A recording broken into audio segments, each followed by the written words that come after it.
As head of the armed forces, Her Majesty the Queen takes a keen interest in all the services both in the United Kingdom and in the Commonwealth.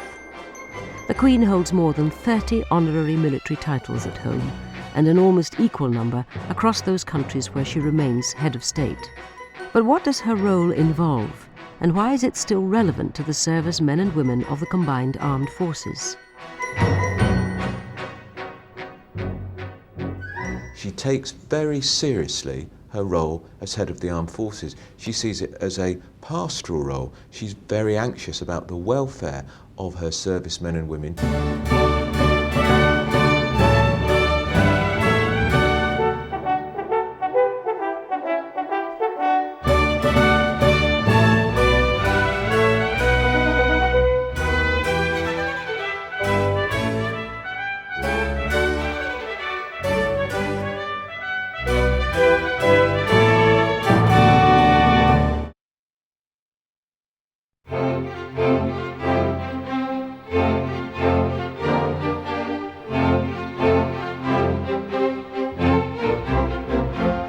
As Princess Elizabeth, the Queen was the first female member of the royal family to be a full-time active member of the armed services. Towards the end of the Second World War, the Princess joined the Auxiliary Territorial Service. She learned to drive an army truck and trained in vehicle maintenance, and shortly before the close of war was promoted to the position of junior commander.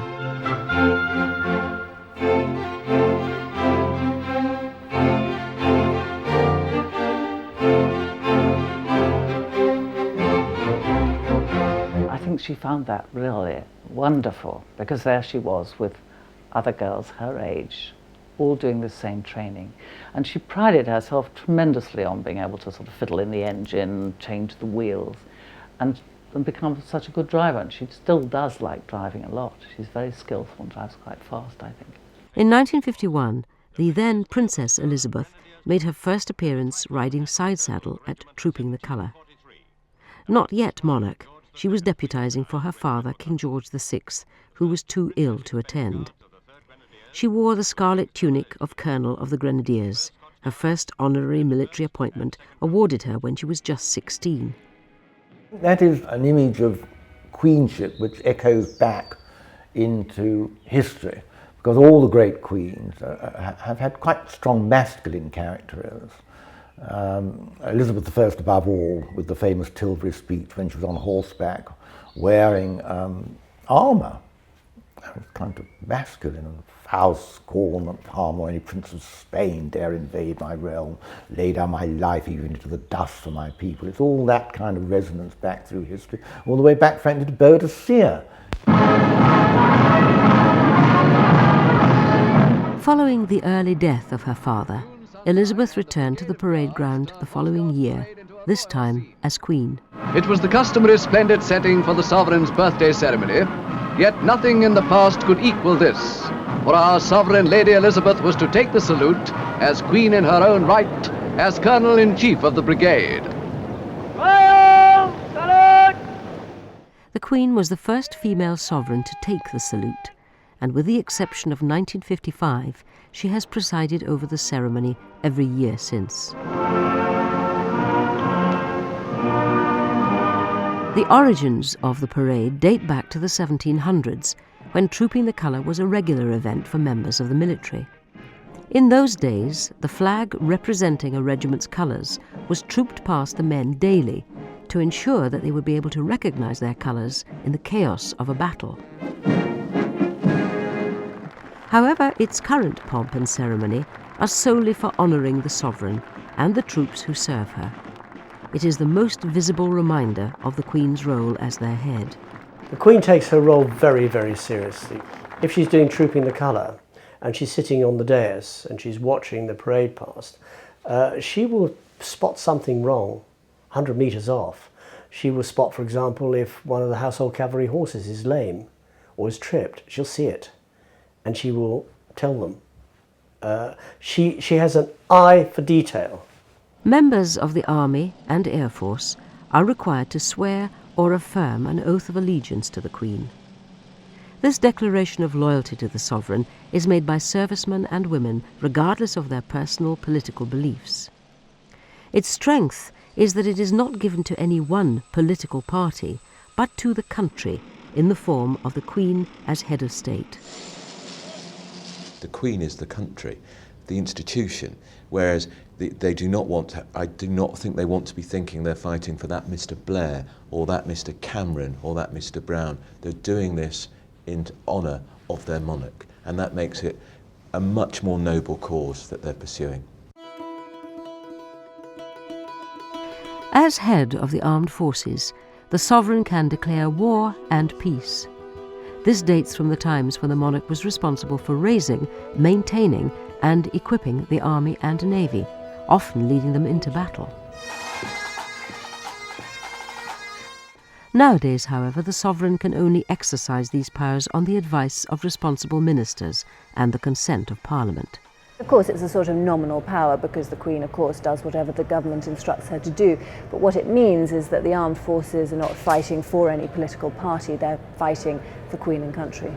There's a feeling of acknowledgement for all the hard work that's gone on. Most of our people are deployed on operations, not just our air crews, but all of our tradesmen, all of the people who work in support. And for them, the chance to meet with the sovereign is incredibly important.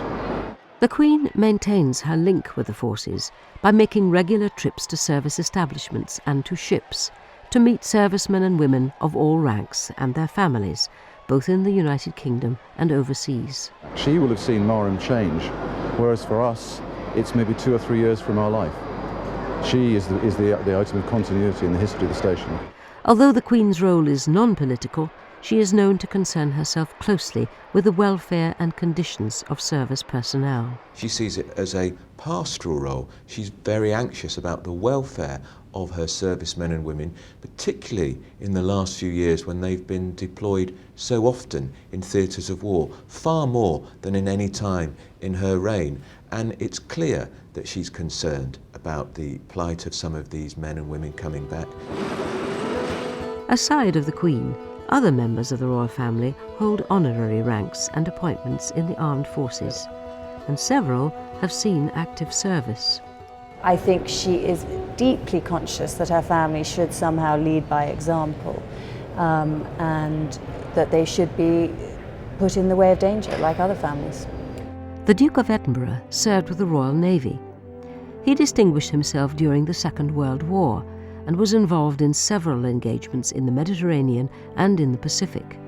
In October 1942, he was made First Lieutenant and second in command of a destroyer. At 21, he was one of the youngest officers to hold such a post. Prince Philip had a very good wartime naval record. I mean, a straightforward young naval officer serving in various ships. He, I think, was mentioned in dispatches, which is next to getting a medal, for a naval battle in the Mediterranean, when I think he kept the searchlights trained on some of the enemy ships. There was no disguising his obvious pleasure at being back amongst his former shipmates. Following his marriage to Princess Elizabeth and a period working at the Royal Naval Staff College in Greenwich, in 1949, the Duke returned to active service with the Mediterranean Fleet based in Malta. A year into the posting, he was promoted to Lieutenant Commander and given command of the frigate HMS Magpie. Less than a year later, however, the Duke was forced to accept that he could no longer combine an active naval career with the role of husband to the heiress presumptive. It was a major sacrifice. He's a man's man, is Prince Philip, and he enjoyed the naval life. He enjoyed the camaraderie with his fellow sailors. Today, the Duke holds over 30 honorary military titles, including Admiral of the Fleet for the Royal Navy, Marshal of the Royal Air Force, and Field Marshal of the British Army. These roles he takes seriously, visiting servicemen and women whenever he can, wherever they may be, including in October 2006, visiting the Queen's Royal Hussars, based in Basra, Iraq. It's a great pleasure to see you here, and as you can imagine, everybody at home, as you know perfectly well, has been following what's been going on in this part of the world, and I think most of us, with a great deal of sympathy, for those of you who have got to, at the sharp end, who are trying to do your best to make life civilized and tolerable for the locals. And I'm quite sure that a great many locals do very much appreciate what you're trying to do for them. I can't thank you on behalf of anybody, but I mean, you have done a fantastic job, and I hope you'll all get home safely and have some well-earned leave. He spends much of his time still with old boys and going to military exhibitions and visiting regiments, and he'll even turn up unannounced and uninvited sometimes. He's really still, his heart is with them.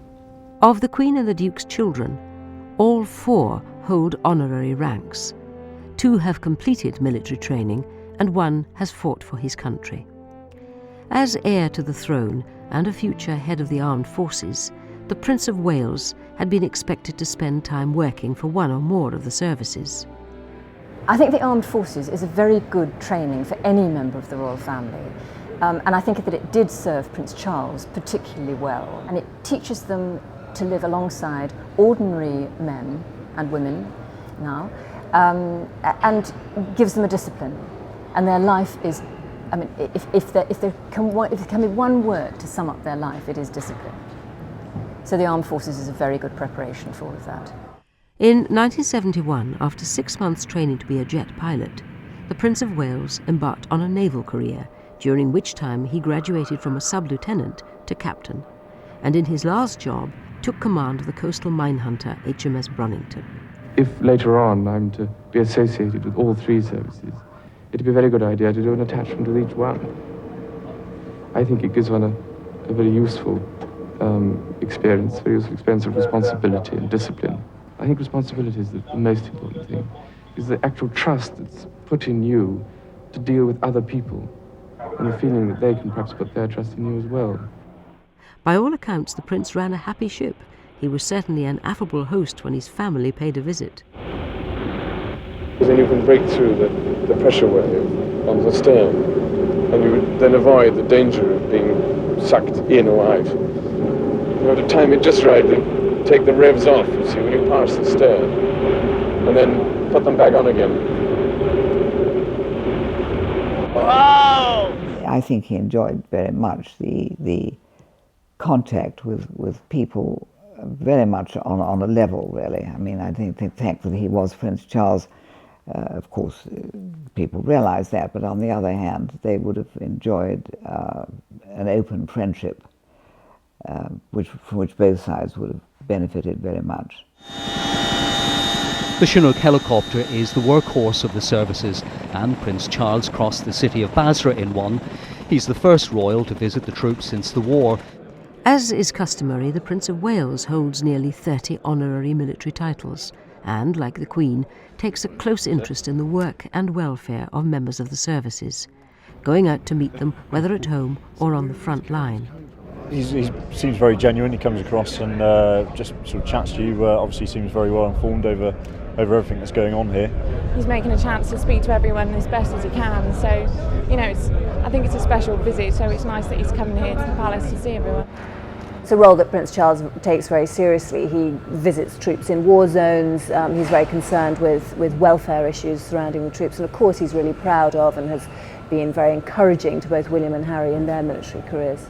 If the Prince of Wales had a duty to serve his country, his brother, Prince Andrew, had a vocation. His chief ambition was to follow in his father's footsteps and join the Navy, which he did straight after leaving school in 1979. Prince Andrew went on to flying training with both the Royal Air Force and the Royal Navy, eventually learning to fly the Sea King helicopter. By 1982, he was ready to join his first frontline unit, 820 Naval Air Squadron, serving aboard the aircraft carrier HMS Invincible.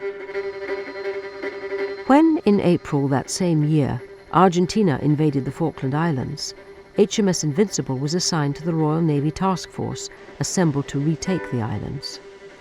The British government was reluctant to let Prince Andrew remain on Invincible for fear his life might be endangered. The Queen, however, insisted that Prince Andrew be allowed to remain with his ship, and so he joined the Invincible as it sailed south as a Sea King helicopter co-pilot. He was potentially at risk, of course he was. Hundreds of British servicemen died in that war. Mrs. Thatcher, who was Prime Minister at the time, was thrilled that he joined the war effort because that showed the first family backing the war, and it was hugely significant. Throughout the conflict, Prince Andrew flew on various combat missions, and he assisted in casualty evacuation, transport and search and air rescue. If he hadn't done it, there would have been favouritism.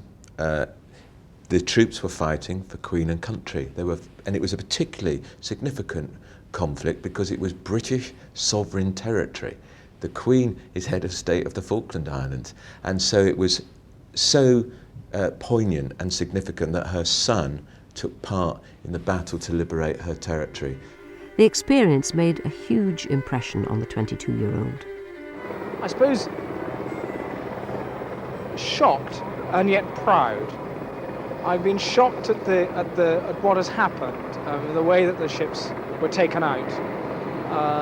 It is a really nasty. I mean, I think that a small missile, perhaps 18 feet long, can do that much damage.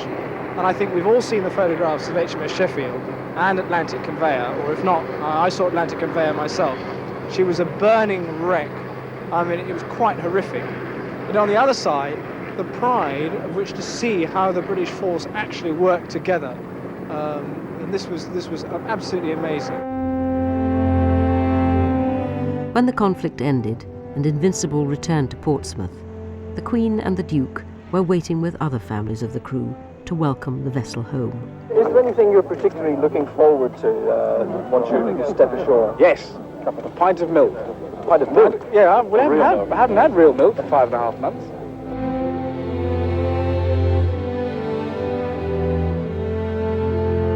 I remember when he returned and the Queen was there to greet her son, it was probably the high point in the popularity of Prince Andrew.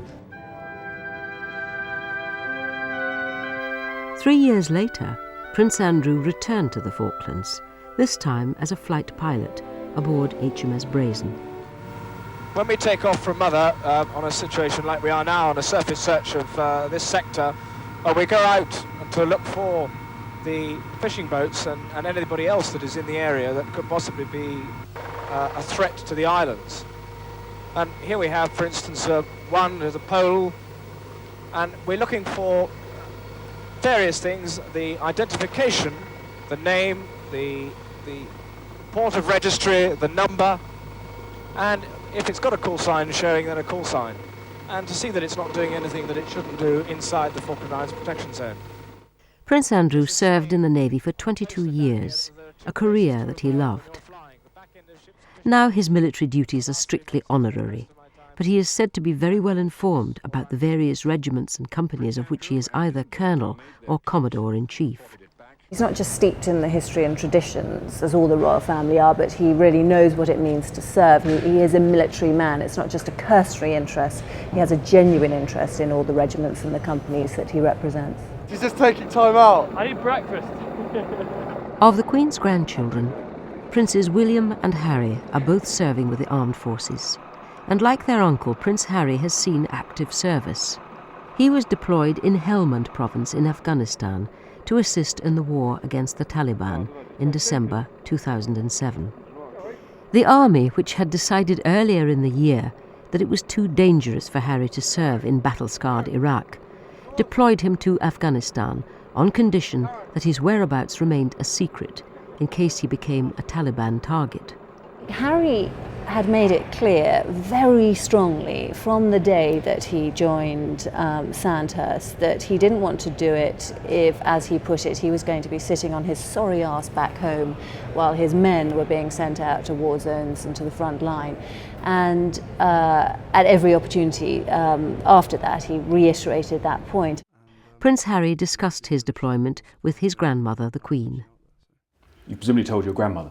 I have told my grandmother. She actually told me. She told me I'm off to Afghanistan, so that was the way it was supposed to be. She knew before you did. No, we've had lots of talks about it since April, the last time that was supposed to happen, and she was very pro me going then. So I think she's relieved that I get the chance to do what I want to do. Because you've seen quite a bit of her, I guess, training in Windsor, her in Windsor. Yeah, no, yeah, exactly. And she's a very good person to talk to about it, because her knowledge of the army is amazing for a grandmother. But I suppose it's slightly her job. And she'll have witnessed your frustration from May. She and everybody else did. There was a lot of frustration, but as they say in the army, turn to the right and carry on. I think he was incredibly disappointed about the whole Iraq fiasco, and he even considered leaving the army at that point. So there was obviously pressure for the MOD to come up with some sort of plan to be able to send him to see some action, but to do it in a more considered way that time, and to try and keep the whole thing secret, which did work for quite a number of weeks. I think it's just a rumour. I'm not at liberty to say ever. Working out of a forward operating base in Helmand Province, Prince Harry was tasked to the role of Forward Air Controller, FAC. He was responsible for coordinating air support and aviation across the area, calling in fast jets to drop 500-pound bombs on enemy positions. Yeah, Roger. I'll have someone listening out on these means. In the meantime, I will presume it's coming to your location unless we hear otherwise, but we'll plan for it to come into this location as well, ever. You know, you do the job. Everyone's the same. Everyone's life is as important as everybody else's. I've never felt particularly in threat, and I don't think anybody else has yet. You know, touch wood. But you know, sitting here now, we're in threat. It's the same across the whole of Helmand, across the whole of Afghanistan. There's guys from all different countries, USA, Denmark. I'm going to miss a few now. Canada. Every soldier that's operating out in Afghanistan is under threat from the moment you step off, from the moment you come into the sort of airspace of Afghanistan. That's just the way it is. It's the reality. You've got to face up to it. But I can't think of a time specifically up here when I felt, oh shit, this is this is not the right place to be. Apart from this morning, which we found ourselves in quite a tight spot, but we made it out, so that's all right. 10 weeks into his deployment, news that Prince Harry was in Helmand was leaked via a foreign website. The media blackout now broken, the decision was taken to withdraw Prince Harry from frontline duties, both for his safety and that of his colleagues. I think Harry, although devastated to come home, was surprised that it had worked so well for so long and that he'd managed to spend 10 weeks out there, and I think it meant an enormous amount to him. I think it probably will change his life. I think it made him realise for the first time that he could be useful. I think it made him think that he had a proper role to play, that he wasn't just second to William. And I think that it also made him feel normal. It's clear from the interviews when he came back that the things he delighted in were things like eating baked beans out of a tin and not washing. Things that probably every other squaddy takes for granted, but for him were a really big deal. The exercise had proven, however, that it was possible for the Prince to be deployed on active service. The main problem was being a troop leader and putting so many guys under risk in Iraq. I think now that I've come out here, I think it's proved the point that if it's done the right way and kept quiet in certain areas, then it can be done. And as far as I'm concerned, I'm out here as a normal JTAC on the ground and not Prince Harry. There's no doubt Prince Harry intends to continue serving with the army and would like to return to the front line. He's a career soldier. Harry said that he wants to be deployed again, that he would like to go back to Afghanistan. That's what he would do if he was a normal soldier. But who knows? I think if they do it again, they'll have to go through this whole process of trying to keep it secret again. But perhaps they are planning that. On his return, the Queen spoke of her deep pride and said Prince Harry had done a good job in a very difficult climate. This was the Prince in action in Cyprus. The 44-week course is notoriously gruelling, and William obviously wasn't spared the heavy lifting. Prince William too started his services training in the army. After leaving university, he attended the Royal Military Academy at Sandhurst, graduating in December 2006 at a ceremony attended by the Queen and the Prince of Wales.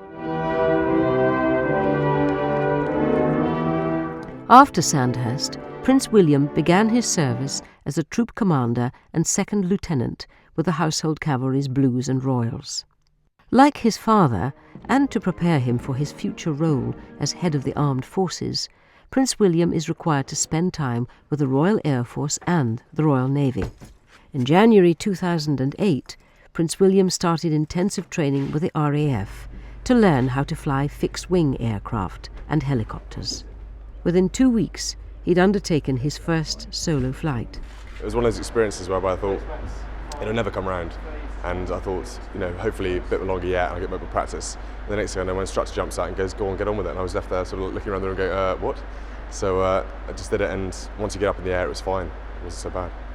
Flying Officer William Wales, graduating with number 227 and number 97 courses. 3 months later, Prince William was awarded his wings by his father, the Prince of Wales.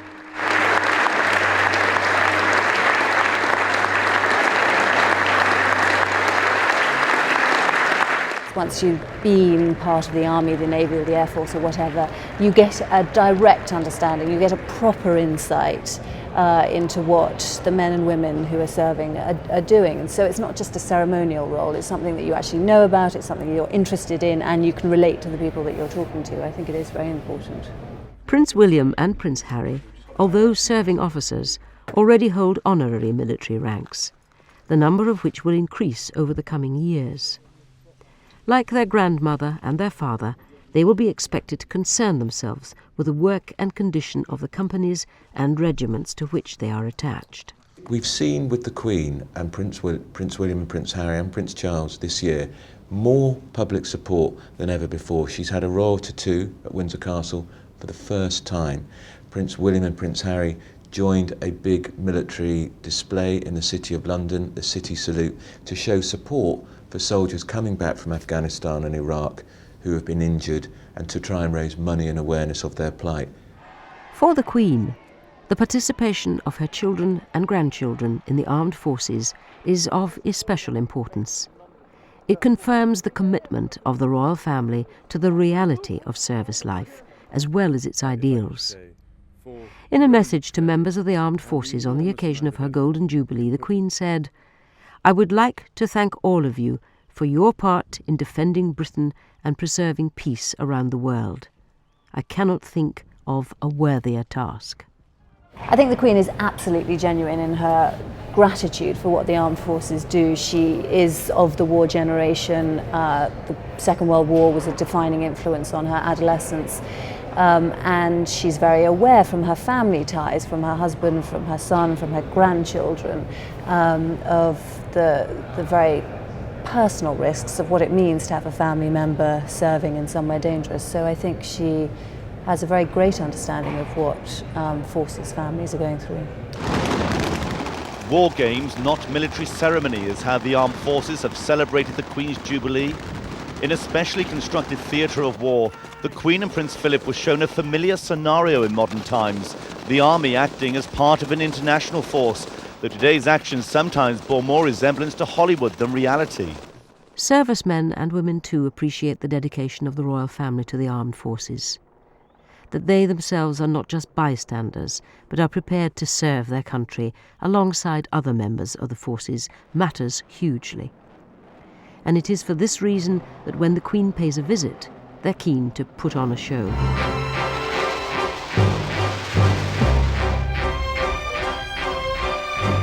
As she was cheered by the Navy on board HMS Bangor, her air fleet saluted from above. I think it means an enormous lot. It really does. It's a sort of, it's a figurehead, but it's a live figurehead. It's somebody they can look up to, identify, feel supported by, loyal to. And it's an amazing relationship. As I say, it's difficult to describe, but it's unique in its way.